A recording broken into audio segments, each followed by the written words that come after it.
Hi hello నమస్తే welcome to పూరా local. మరో 3 రోజుల్లో నామినేషన్ల పర్వం ముగుస్తుండడంతో నాయకులు పెద్ద ఎత్తున వెళ్ళి కార్యకర్తలతో పాటు నామినేషన్ దాఖలు చేస్తున్నారు. అలాగే కార్యకర్తలు నాయకులు చాలా ఫుల్ జోష్లో ప్రచారాలు జోరుగా కొనసాగిస్తున్నారు. ప్రస్తుతం మనం చూసుకుంటే చేవెళ్ళ నియోజకవర్గంలో ఉన్నాము. ఇక్కడ ప్రజలు మరి ఎవరిని గెలిపించుకోబోతున్నారు, ఎవరికి ఓటేస్తున్నారు, ఎంపీగా ఎవరు గెలవబోతున్నారు, వారిని అడిగి తెలుసుకుందాం. మోడీ ఎందుకు అవుతారు? Rahul Gandhi is not worthy enough to rule.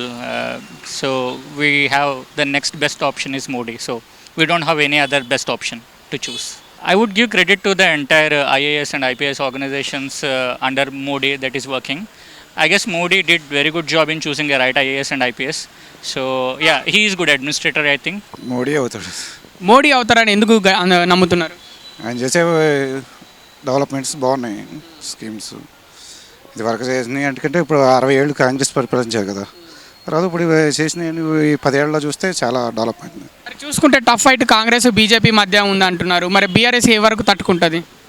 అంటే ఇవి సెంట్రల్ ఎలక్షన్స్ కదా. తట్టుకుంటుంది మనకి. ఆల్రెడీ ఇది వరకు గెలిచి ఉంది కదా ఆల్రెడీ బీఆర్ఎస్. ఇక్కడైతే కొంచెం పట్టు ఉంది, అందువల్ల ప్రధాని మాత్రం మోడీ వస్తుంది మ్యాక్సిమం. మోడీ గారండి. మోడీ ఎందుకు కాబోతున్నారు? మోడీ గారే ఉంది అందుకని. ఆల్రెడీ 2 సార్లు ప్రధానమంత్రి చేశారు, మళ్ళీ కూడా కలిసేది మోడీ గారే. అదే ఎలా చెప్తున్నారు మోడీ గెలిచి ఆయన చేసిన 2 మంచి పనులు చెప్పండి. ఇప్పుడు రైతు మిత్ర ఎత్తండా, అమ్మఒడి వదులుతుందిగా అందుకని. नरेंद्र दास मोदी. नरेंद्र मोदी क्यों बनेगा? मतलब 2 बार किया ना उन्होंने प्रधानमंत्री का, अभी फिर तीसरी बार क्यों बनेगा प्रधानमंत्री? ये देश को मतलब आगे बढ़ाने की सोच रहा है. उनके अभी पार्टी में कुछ भी नहीं बचा, कांग्रेस पार्टी में अभी बीजेपी पिकअप पे है. नरेंद्र मोदी ने इतने काम किया है, उसमें से आपको कौन सा काम अच्छा लगा? उन्होंने बहुत काम किया ना, उसमें कौन सा काम 2-3 बोल दीजिए. एक तो राम मंदिर है और सर्जिकल स्टाइल, ऐसा 3-4 काम अच्छे करे. बीजेपी अच्छा है. हम लोग बीजेपी क्यों जीतेगा? थोड़ा हमको अच्छा लगता है उसके लिए. बीजेपी क्यों जीतेगा, क्यों पसंद करते हैं बीजेपी? सर काम भी वैसा किया है ना मोदी सर ने. क्या काम किया उन्हें देश के लिए? बहुत काम किया सर, बताने को बहुत है. क्या है बोल दीजिए, उसमें से 2-3 चीज़ बोल दीजिए. जैसे कि राम मंदिर का उद्घाटन भी हो गया. डेवलपमेंट के बारे में बात करें तो बहुत हो चुका है. कांग्रेस से इससे पहले कांग्रेस था लेकिन नहीं हो सका, तो आपकी बार फिर से मोदी सरकार. సెంట్రల్లో అయితే బీజేపీకి ఉంది, తెలంగాణ అయితే కాంగ్రెస్ మెజార్టీ వచ్చేవాడు. తెలంగాణకు గాను 17 లోక్సభ స్థానాలు ఉన్నాయి. అందులో కాంగ్రెస్ అని గెలుస్తుంది, బీజేపీ అని గెలుస్తుంది, బీఆర్ఎస్ అని గెలుస్తుంది. కాంగ్రెస్ 9 గెలవచ్చు అనుకుంటున్నామండి. కాంగ్రెస్కి ఎందుకు ఇక్కడ ఎక్కువ ఆధిక్యం ఉంటుంది? రూలింగ్ పార్టీ రావడం వల్ల బీఆర్ఎస్ నుంచి కాంగ్రెస్లో జంప్ అవుతున్నారండి. అందువల్ల కాంగ్రెస్ ఎక్కువ సీట్లు గెలిచే అవకాశం ఎక్కువ ఉందండి. మరి సెంట్రల్లో మోడీ ఎక్కువ సీట్లు ఎందుకు గెలిచే అవకాశం ఉంది? ఆల్ ఇండియా లెవెల్లో నార్త్లో కూడా ఎక్కువగా వస్తున్నాయి, సౌత్లో కూడా పెరగడానికి ఎక్కువ అవకాశాలు ఉందండి. ప్రజెంట్ కాంగ్రెస్ ఉంది కాబట్టి ప్రభుత్వంలో, సో ఇక్కడ కాంగ్రెస్ వస్తుంది. మా సెంట్రల్లో వచ్చేసి బీజేపీ వస్తుంది. అది భయ్య చాలా విచిత్రంగా మాట్లాడుతున్నారు. స్టేట్లోనేమో కాంగ్రెస్, సెంట్రల్లోనేమో బీజేపీ. ఏ విధంగా అంటే వ్యక్తులు ఎవరి వల్ల ప్రభావితం అవుతుంది రాజకీయాలు?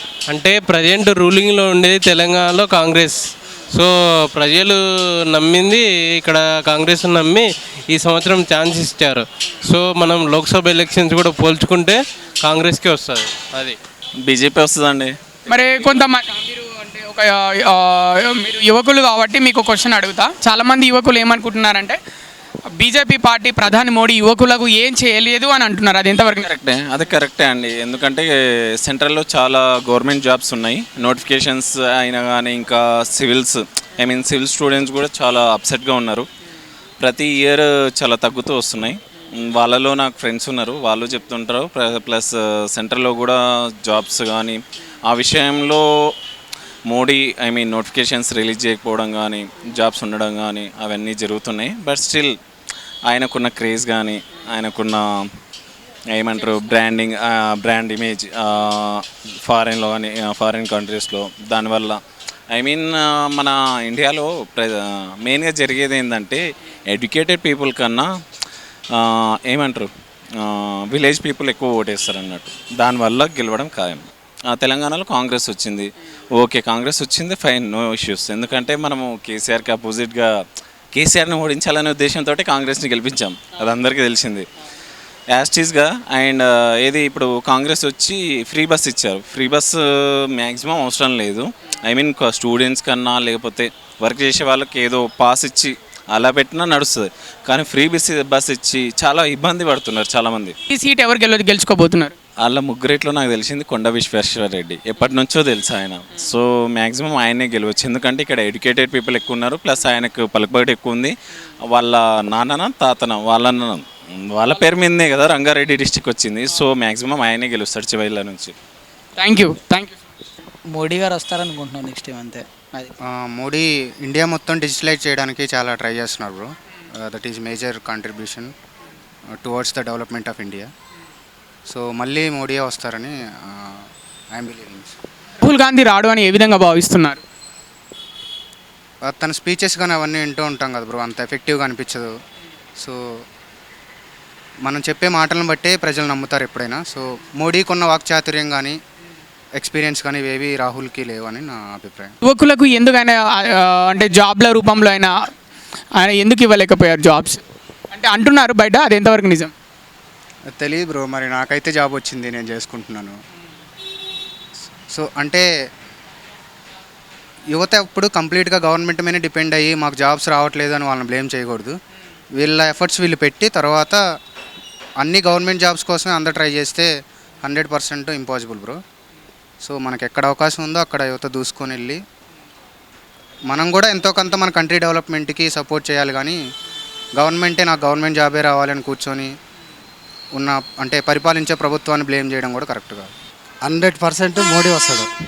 అంటే మోడీ ఎందుకు వస్తాడు? మోడీ ఎందుకు వస్తాడంటే మోడీ చేసిన పనులు చాలా ఉన్నాయి. మిలిటరీ వ్యవస్థ కానీ, పేదలకు రైస్ కానీ, సంథింగ్ ఏదైనా కానీ అన్నీ మంచిగానే ఉన్నాయి. అది సెంట్రల్లో అయితే మళ్ళీ ఆయనే రావటం గ్యారంటీ.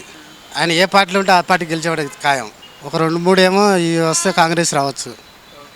మిగతా పార్టీలకు ఏం రావా? బీఆర్ఎస్కి ఏం రావా? బీఆర్ఎస్ నాకు తెలిసి 0 అవుతుంది అనుకుంటా. ఎందుకు బీఆర్ఎస్ 0 అవుతుందని ఎందుకు భావిస్తున్నారు? బీఆర్ఎస్ అది లేదు, అది రాదు. అదంతే. కాంగ్రెస్ ఉంది, కాంగ్రెస్ బాగానే ఉంటుంది. ప్రజెంట్ సిచ్యువేషన్ చూస్తే మోడీ గారు వస్తారని అనిపిస్తుంది. ఎందుకంటే ఇప్పుడు వాళ్ళ పాలన చూసాం కదా, లాస్ట్ 2014 నుంచి ఆయననే వస్తున్నారు కాబట్టి ఆయననే వస్తే బాగుంది అనిపిస్తుంది. సెంట్రల్లో అయితే మేబీ రాహుల్ గాంధీకి కొన్ని సీట్లు తక్కువ వచ్చే అవకాశం ఉంది. ఆయన కూడా వస్తాడు, కాకపోతే కొన్ని సీట్లతో పోతాడు అనిపిస్తుంది నాకైతే, నా అభిప్రాయం అయితే. మోడీ చేసిన మంచి పనులేని వాళ్ళు, ఎందుకంటే ఇప్పుడు ఆయన చాలా పనులు చేసిన, మెట్రో తేవడం కానీ, ఇంకా సన్ రూప్ తేవడం కానీ, ఇంకా చాలా టెంపుల్స్ కూడా వచ్చినాయి కదా ఆయన వల్ల. ఇప్పుడు హనుమాన్ మందిర్, మన రామ మందిర్ కూడా వచ్చింది కదా. సో ఇంకా కొన్ని పనులు చేసింది అనుకో. సో దానివల్ల కొద్దిగా పవర్ ఉంది మోడీకి అయితే ప్రజెంట్ సిచ్యువేషన్లో చూసుకుంటే. మనకైతే సెంట్రల్లో అయితే కంపల్సరీ మోడీయే గెలుస్తారు మనం. ఎందుకంటే మన ఇండియాను ఇంత మంచిగా డెవలప్ చేసినందుకు కంపల్సరీ ప్రధానమంత్రి మోడీ అవుతాడు. మోడీ చేసిన ఒక 2 మంచి పనులు చెప్పండి. రామ మందిర్ కానీ ఒక 1000 సంవత్సరాల తరపున కూడా కాలేదు, మోడీ చేశాడు, బాగానే ఉంది పరిపాలన. కంపల్సరీ మోడీ రావాలి మనకు అట్లా. మరి రాహుల్ గాంధీ ఎందుకు రావద్దు అనుకుంటున్నారు ఏంటి? అంటే రాహుల్ గాంధీకి అంత అనుభవం లేదన్న. అంత ఫస్ట్ నుంచి 70 ఏళ్ళ నుంచి చూసుకుంటే కూడా అలా పార్టీ అంత పాపులారిటీ లేదు. బీజేపీకే మంచి మెజార్టీగా వస్తుంది, ఫుల్ మెజార్టీలో ఉంటుంది. అంటే కాంగ్రెస్ అనుకున్నంత విధంగా పనిచేయలేకపోతుందా అంటే అధికారం సంపాదించుకోవడానికి ఆ రేంజ్లో? తెలంగాణలో కొద్దిగా సపోర్ట్ రేవంత్ రెడ్డి పుణ్యాన వచ్చింది, కానీ కరెక్ట్ అయిన నాయకుడు కేంద్రంలో లేడు. 10 సీట్ల వరకు గ్యారంటీగా కాంగ్రెస్ గెలుస్తుంది. అంటే తెలంగాణలో మోడీ వైపు పనిచేయదంటారా? తక్కువ. తెలంగాణ, ఆంధ్ర తక్కువ ఉంటాయి, బయట స్టేట్లు మాత్రం బాగానే వస్తాయి. చూసారు కదా వ్యూవర్స్, చేవెళ్ళ లోక్సభ నియోజకవర్గంలోని కొండాపూర్లో ప్రజలు ఏమనుకుంటున్నారో, కొందరైతే బీజేపీ, కొందరేమో కాంగ్రెస్, కొందరేమో బీఆర్ఎస్ గెలుస్తుందని వారి యొక్క అభిప్రాయాలు అయితే క్లియర్గా చెప్పారు. చూస్తూనే ఉండండి Pura local, and don't forget to subscribe Pura local channel on YouTube. And cameraman నరేష్తో మీ కృష్ణబాల.